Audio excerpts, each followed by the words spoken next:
Oftentimes I'm interacting with church leadership, and one of the questions that they'll ask in considering whether or not they should move their church towards a church full of missional communities is, should we just go forward and try to transition our church, or should we instead try to start planting new churches with this emphasis? And it's a good question to consider, because the energy and the work it takes to transition a church is pretty intense. And it can take 3 to 5 years, sometimes I think even 7 years, to transition a church towards this approach. And so I want to put in front of them the strengths of planting versus transitioning. And yet I don't want to discourage them from transitioning, but I want to encourage them to think through maybe a dual approach. Like, why not start thinking about planting churches and learning in some ways as an R&D through the planting of new churches that are going to say missional community is the primary organizing structure for making disciples. Those are the kinds of churches we want to start from this point forward. Not only does that give them the opportunity to start from zero and really build a strong foundation on gospel centrality, disciple making as the core mission of the church, equipping with a small group of people that get to multiply out many times over with that DNA built right into it. But it also is a much more affordable model, because they can start with a group of people that doesn't take a lot of money. They don't have to get big buildings. They don't have to put on big programs. They don't have to have lots of teams. They can start with a very small group of people and develop them in the basics of disciple making, which is very cost effective. And in fact, it costs almost nothing to just take a few people and begin to train them on how to do that. So often I'll say, start with planting. In fact, right now, there's a few churches that we're working with that said, from this point on, instead of trying to change our entire church all at once, why don't we just make it a goal that every time we plant a church now, they're going to start with missional communities as the primary organizing structure, which is allowing them to not only see new works get started that in some ways are much more on the ground, much more effective in disciple making, but all of the learning and all of the development that they're getting out there in the field gets to start coming back to the mother church. So therefore it serves the mother church's ongoing learning. And if they decide they're going to transition, they've got all of this R&D that they get to apply to their own church as they look and see what's happening in the field from the people that they've sent out there. The other thing that's great about planting is that there's a lot of freedom for failure. There's a lot of opportunity for learning. There's not nearly as many cost when someone fails, when you're talking about the beginning of a new church plant. It could be 20 or 40 people, and when they make a mistake, they can quickly adjust, they can quickly reorient the way they're going, and it's not nearly as painful or as cost prohibitive in the learning process. So it allows for a lot of learning, it allows for a lot of experimentation. And the other thing is when you get to start a new church, everybody's in the game when you start. They're all on the front end, very seriously considering their role in the making of disciples. When you try to transition a church, what you end up doing is you've got to try and find a few that might take seriously this mission while you're trying to continue to administer to all the others who aren't yet ready to go in this direction. And so you have a really difficult time figuring out how are we going to budget our resources and our staffing and our direction of training and coaching and development, because we really want this group to be able to get started well, but we still have hundreds or even thousands in some cases of people that we still need to care for, we still need to train and develop and serve and lead. And so transitioning can be very difficult. In fact, what often happens is the new pioneering efforts suffer because they don't get the kind of development, they don't get the kind of leadership, they don't get the kind of coaching and consulting that you would give them if they were all on their own, and that was the core of what they were trying to accomplish. When a church gets planted with missional communities as the core organizing principle or structure, oftentimes people think, well, that's a lot easier, of course, because you get to start from square one. It's a fresh start. Everybody's coming in. Everyone's on the same page. And first of all, I want to just clarify that's a fallacy.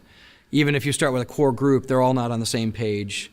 We live in a culture and a context in which there's a lot of thoughts about what church is. And so you're not going to avoid that. You're not going to get people that have a zero slate starting point. They're coming in with a preconception of what it means to be a Christian, what it means to be a part of a church, what a church actually is and how it's defined in this culture and day. And so even if you're starting with 20 to 40 or so, a core group, to get a missional community started, you still have to do the same work that you'd have to do it in a transitioning approach. But the good news is it's a lot smaller group, and you actually can find out what every one of them believes about what it means to be a Christian, what it means to follow Jesus, what the gospel is, what a church is, how you actually be the church in the everyday life. And so it is a fallacy to think that you're starting from zero and that you get to build from nothing, but it's also, because it's smaller, you actually have a much more likely opportunity and chance to actually lead them towards what a Christian is, what the gospel is, what a church is, how are we going to do this in the everyday life. Now, even with that said, I regularly am consulting church planners who started with a group of people and they got them all on the same page and they all got excited about it, and that lasts for like about a month, it seems. I mean, people are like, they have this very utopian kind of hopeful optimism about what it's going to be like to be a part of a new church plant. And in many cases, I've found that some people are attracted to a church plant because in their larger church experience, they really didn't get the attention they had hoped. They didn't get the personal development they had hoped. So they're really attracted to this new core because now they get to have someone really pay attention to them and really pour into them. And it doesn't take very long for them to realize this isn't all about you. We're going to actually equip you and train you and send you out to go and reach other people. And so there's a quick disillusionment stage that most people go through in the forming of a new church core, because quickly they realize this is still going to call me to die. I'm still going to have to go through a killing of my flesh. I'm still going to have to grow up in all the basics of what it means to be a follower of Jesus in the everyday stuff of life. No one's going to give me a silver bullet and make this all happen. Now, with that said, at least it's only a few people that you got to do that with, whereas in a transition, you got to do that with everybody. Now, what I also encourage people to do when they plant a church is to keep in mind that they're probably going to have to replant their church, likely on a yearly basis. I remember when we first started Soma, we said, we're going to have to replant it every single year. And the reason why I say that is not because we failed so badly the year before and now we got to start all over again, but rather you're working with a group of people that you lead forward, and all of a sudden new people come, new people are added, both those who are brand new Christians as well as those who've been steeped in Christianity for many years. And so you have to retransition them on a yearly basis. And your church changes and the culture changes. So you got a whole bunch of people, they all came to faith. Hopefully by God's grace, they're being sanctified, which means they're different after a year.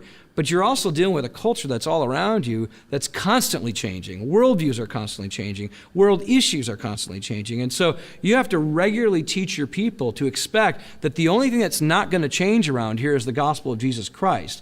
That God is the same yesterday, today, and forever, but we won't be. We will change. We'll hopefully be sanctified. We'll be going through an ongoing transformation.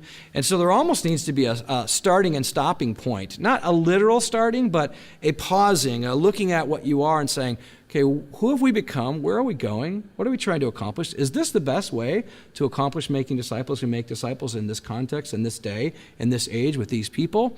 And then refocusing all of your energies to say, if we were to start all over again, how would we do it? And in financial circles, they call that zero-based budgeting, where you basically say, with what we have and where we're at, how would we spend all of this money in light of where we're going as a company?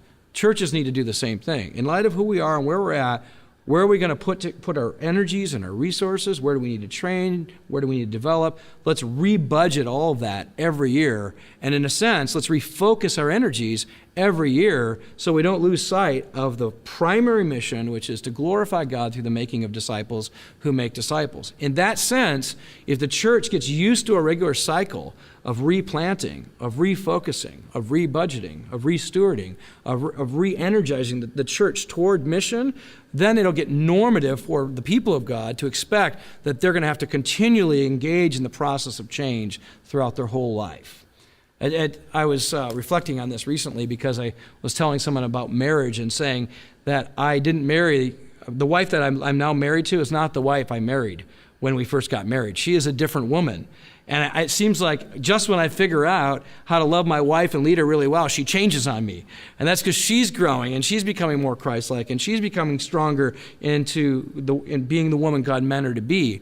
And so I have to keep learning how to grow and change as I'm learning how to lead her and love her and serve her. And so I don't have the same wife every day. You won't have the same church every day. You won't have the same core that you started with. Some of your core are going to change. Some of your core are going to leave. So there's going to be a lot of transition. And so in a sense, you're always saying, God, who's the core now? Who's the leadership now? Who's the church now? How are we going to reach the people you sent us to reach now? So you're always rethinking, how do we plant and replant and replant and replant the church? The beauty of missional communities is that you actually create a mechanism within your church that operates like a core group within the church. And so it's a lot easier to have a missional community rethink that over and over again every year, because it's maybe 12 to 25 people that are saying, okay, in light of who we're called to reach, in light of who God's given us, in light of who we've become, how are we going to reach that group of people this year in a unique way as the people of God in this place? That's a whole lot easier to refocus and replant than to replant an entire church of several hundred people. And if we can get a church made up of missional communities that are replanting every year, then it's more likely they're going to be effective in that replanting process on a yearly basis. So in light of that idea of rebudgeting or zero-based budgeting, when you consider the cost of what it takes to help a people regularly replant, rethink, refocus, reallocate all their energies, and now you take a large church that existed for a long time, or even a small church that's existed for a long time, there is a huge cost in considering transitioning your church. There are programs that have been in place for a long time that people love, and they would say that to them is church. Those literal programs are for them what it means to be a part of this church. The staff that support those programs, that when you start thinking about transitioning, you actually have to reconsider, do we need any of these people, or do we need to reconsider who we need to hire? How do we reorganize staffing for this? Because it's a very different approach to staffing when you move from a church that's based on people who are paid to run programs versus a church that's equipping people to be on mission in the everyday life. That's a pretty big shift you're going to make. And so you have to realize that's going to cost in ways that maybe you haven't thought through. So think through those costs carefully in terms of what it means for your present staff, your present programming, your present attenders that are part of the church that love everything that they're getting there, even the cost that it's going to take to meet with people, to explain it, to continually teach on it. It's years and years and years of incremental advances to get close to this kind of work. I'm not saying you shouldn't do it. I just think you should consider the cost. And I think it's why I would recommend that at first, if you're serious about this, ask yourself, could we at least start planting churches that will be able to start with that kind of zero-based budgeting from the very beginning?